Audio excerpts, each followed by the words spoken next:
శ్రీమాత్రే నమ. జయ గురు దత్తాత్రేయ నమ.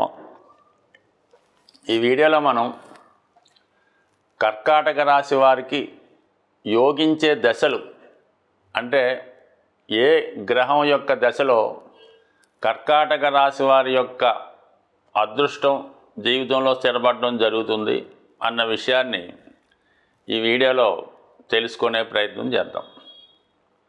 కర్కాటక రాశి వారికి చంద్రుడు అధిపతిగా ఉండడం జరుగుతూ ఉంటుంది.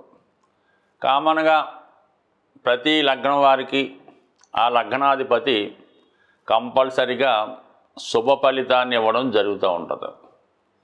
అలాగే మరి చంద్రుడికి ఒకటే రాశి కర్కాటక రాశి, అతనికి స్వక్షేత్రం కాబట్టి కంపల్సరిగా చంద్రమహాదశ ఈ కర్కాటక రాశి వారికి జీవితంలో స్థిరపడేలాగా చేస్తుందన్నమాట. అంటే ముఖ్యంగా ఏంటంటే మాతృ సౌఖ్యం, మదరు ఎప్పుడు కూడా తన యొక్క పిల్లలు ఎప్పుడు అభివృద్ధిలోకి రావాలి, క్షేమంగా ఉండాలి, ఎప్పుడు వాళ్ళకి ఏ లోటు రాకూడదు, ఎప్పుడు కంఫర్ట్గా సుఖమైనటువంటి ఆహారం, మంచి నిద్ర, అంటే చిన్నప్పటి నుంచి మదర్ ఏ విధంగా పిల్లల్ని సంరక్షిస్తూ ఉంటుందో ఆ విధంగా కర్కాటక రాశి వారికి చంద్రమహాదశ జీవితంలో అన్ని సౌకర్యాలు ఇవ్వడం జరుగుతూ ఉంటుంది.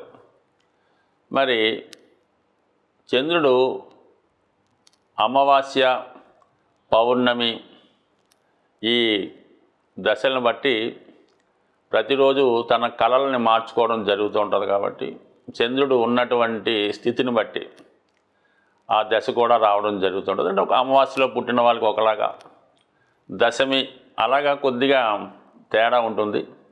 బట్ ఏదైనా చంద్రమహాదశలో వారి యొక్క ఏజ్ని బట్టి వాళ్ళకి వివాహం, సొంత గృహం, సంతానాన్ని ఇవ్వడం జరుగుతూ ఉంటుంది. అంటే చిన్న ఏజ్లో వచ్చినప్పుడు కాదు, అది వాళ్ళ యొక్క దశ టైంలో సరైన దశలో సరైన టైంలో సరైన దశ రావాలని చెప్తూ ఉంటారు.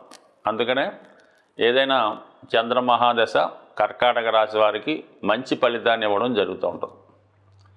దాని తర్వాత రవి మహాదశ. రవి 6 సంవత్సరాలు ఉంటాడనమాట ఈ కర్కాటక రాశి వారికి. రవి గ్రహరాజు అవటం వల్ల జాతకుడు చేసుకున్నటువంటి పనిని బట్టి ఆ గ్రహం ఫలితం ఇవ్వడం జరుగుతూ ఉంటుంది. సన్మార్గంలో 10 మందికి ఉపయోగపడుతూ, నిజాయితీగా న్యాయబద్ధంగా ఉంటూ, ప్రభుత్వానికి అనుకువగా ఉంటే ఆ దశ కంపల్సరిగా జాతకుడికి ఉద్యోగాన్ని, ఉపాధిని కల్పిస్తుంది, తండ్రిని చేస్తుంది, అధికార హోదా ఇస్తుంది. అంటే మనకి నవగ్రహాలు పోల్చుకున్నప్పుడు చంద్రుడేమో రాణిగారు ఎప్పుడు కూడా అందరికీ మంచి చేస్తుంటారు. ఈ సూర్యుడేమో రాజు. రాజు బాధ్యత ఏంటి? ప్రజల్ని న్యాయంగా ఉండేలా చూడటం, వాళ్ళకి ఉపాధి కల్పించడం. అందువలన ఏంటంటే న్యాయంగా తనకి విధేయులుగా ఉన్న వాళ్ళకి కంపల్సరిగా మంచి హోదా ఇస్తుంది. ఎవరైతే చట్ట వ్యతిరేకంగా, ప్రభుత్వానికి వ్యతిరేకంగా తిరుగుబాటు ధోరణిలో ఉంటారో వాళ్ళకి పనిష్మెంట్ కూడా ఇవ్వడం జరుగుతూ ఉంటుంది. అంటే కేవలం ఈ రవి దశ 6 సంవత్సరాలు అయినప్పుడు కూడా జాతకుడిని ఒక విధంగా తీర్చిదిద్దే ప్రయత్నం చేస్తూ ఉంటుంది. అంటే జాతకుడిని నిలబెట్టే ప్రయత్నం చేస్తుంది, క్రమశిక్షణలో ఉండే విధంగా చేస్తుంది అన్నమాట. అంటే మనం ఎక్కడైతే ఉన్నామో అక్కడ ఉన్నటువంటి పరిస్థితులకు అనుకూలంగా ఉండేలాగా మార్చడం జరుగుతూ ఉంటుంది. సో ఈ రెండు ఓకే. అంటే ఈ రాశి వారికి మళ్ళీ ఎక్కువగా కుజ మహాదశ.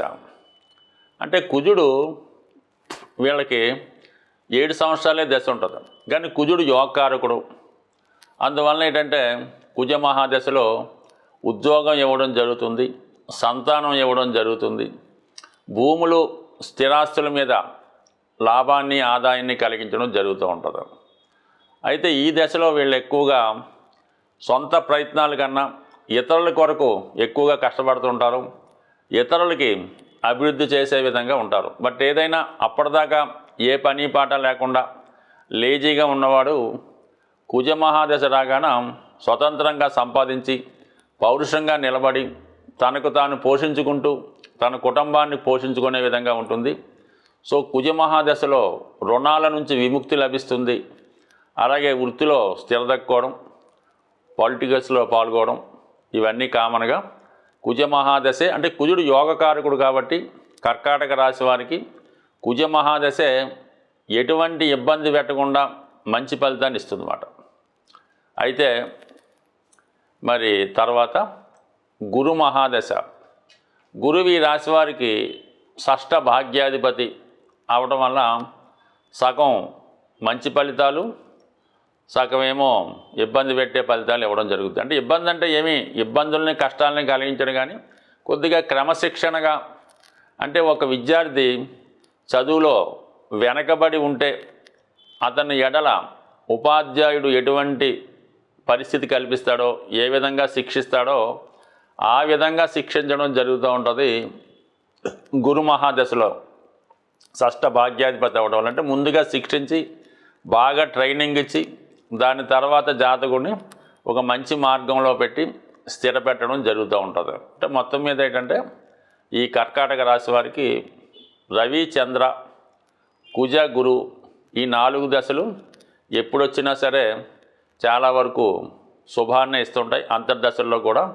అయితే ఏంటంటే మరి చంద్రమహాదశ 10 సంవత్సరాలు, 6 సంవత్సరాలు రవి, 7 సంవత్సరాలు కుజుడు అంటే 23, అదో 16 అంటే 39 సంవత్సరాలు. కేవలం ఏంటంటే 39 సంవత్సరాలు మాత్రమే జాతకుడు శుభ ఫలితాన్ని అనుభవించడం జరుగుతూ ఉంటుంది అతని ఆయుష్లో. ఈ విధంగా వీళ్ళకి ఈ దశలు శుభాన్నిచ్చే దశలు తక్కువ పీరియడ్ రావడం వల్ల ఏంటంటే సరిగ్గా స్థిరపడే టైంకి ఏదో అవాంతరం రావడం, మళ్ళీ కిందకి వెళ్ళిపోవడం, మళ్ళీ జీవితం మొదలెట్టడం, ఈ విధంగా అప్ అండ్ డౌన్స్ నడుస్తూ ఉంటుంది. జీవితంలో పూర్తిగా స్థిరపడడానికి 50 సంవత్సరాలు దాటవలసి ఉంటుంది. దాని తర్వాత మాత్రమే వీళ్ళు జీవితంలో స్థిరపడి సుఖపడే యోగం అది ఉంటుంది. మరి ఎక్కువగా వీళ్ళకి శని మహాదశ వస్తే మాత్రం చాలా ఇబ్బంది పడవలసి ఉంటుంది.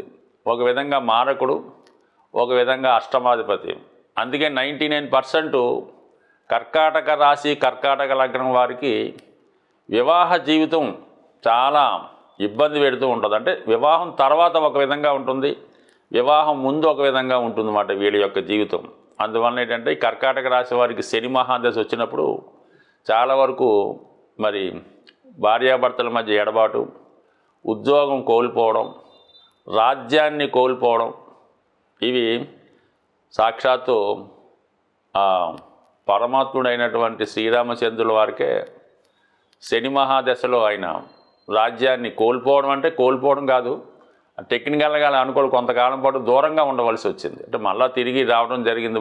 బట్ ఏదైనా అది అవతార పురుషుడు కాబట్టి అంటే విషయం అర్థం అవడానికి చెప్పడం జరుగుతూ ఉంటుంది అన్నమాట. చాలా కష్టపెట్టడం, కఠినమైనటువంటి జీవితాన్ని గడపవలసి ఉంటుంది శని మహాదశలో ఈ కర్కాటక రాశి వారు. అందుకని నిరంతరం వీళ్ళు ఈ కర్కాటక రాశిలో జన్మించిన వారు ఈశ్వరుని అంటే శివుణ్ణి ఎక్కువగా పూజించుకోవలసి ఉంటుంది.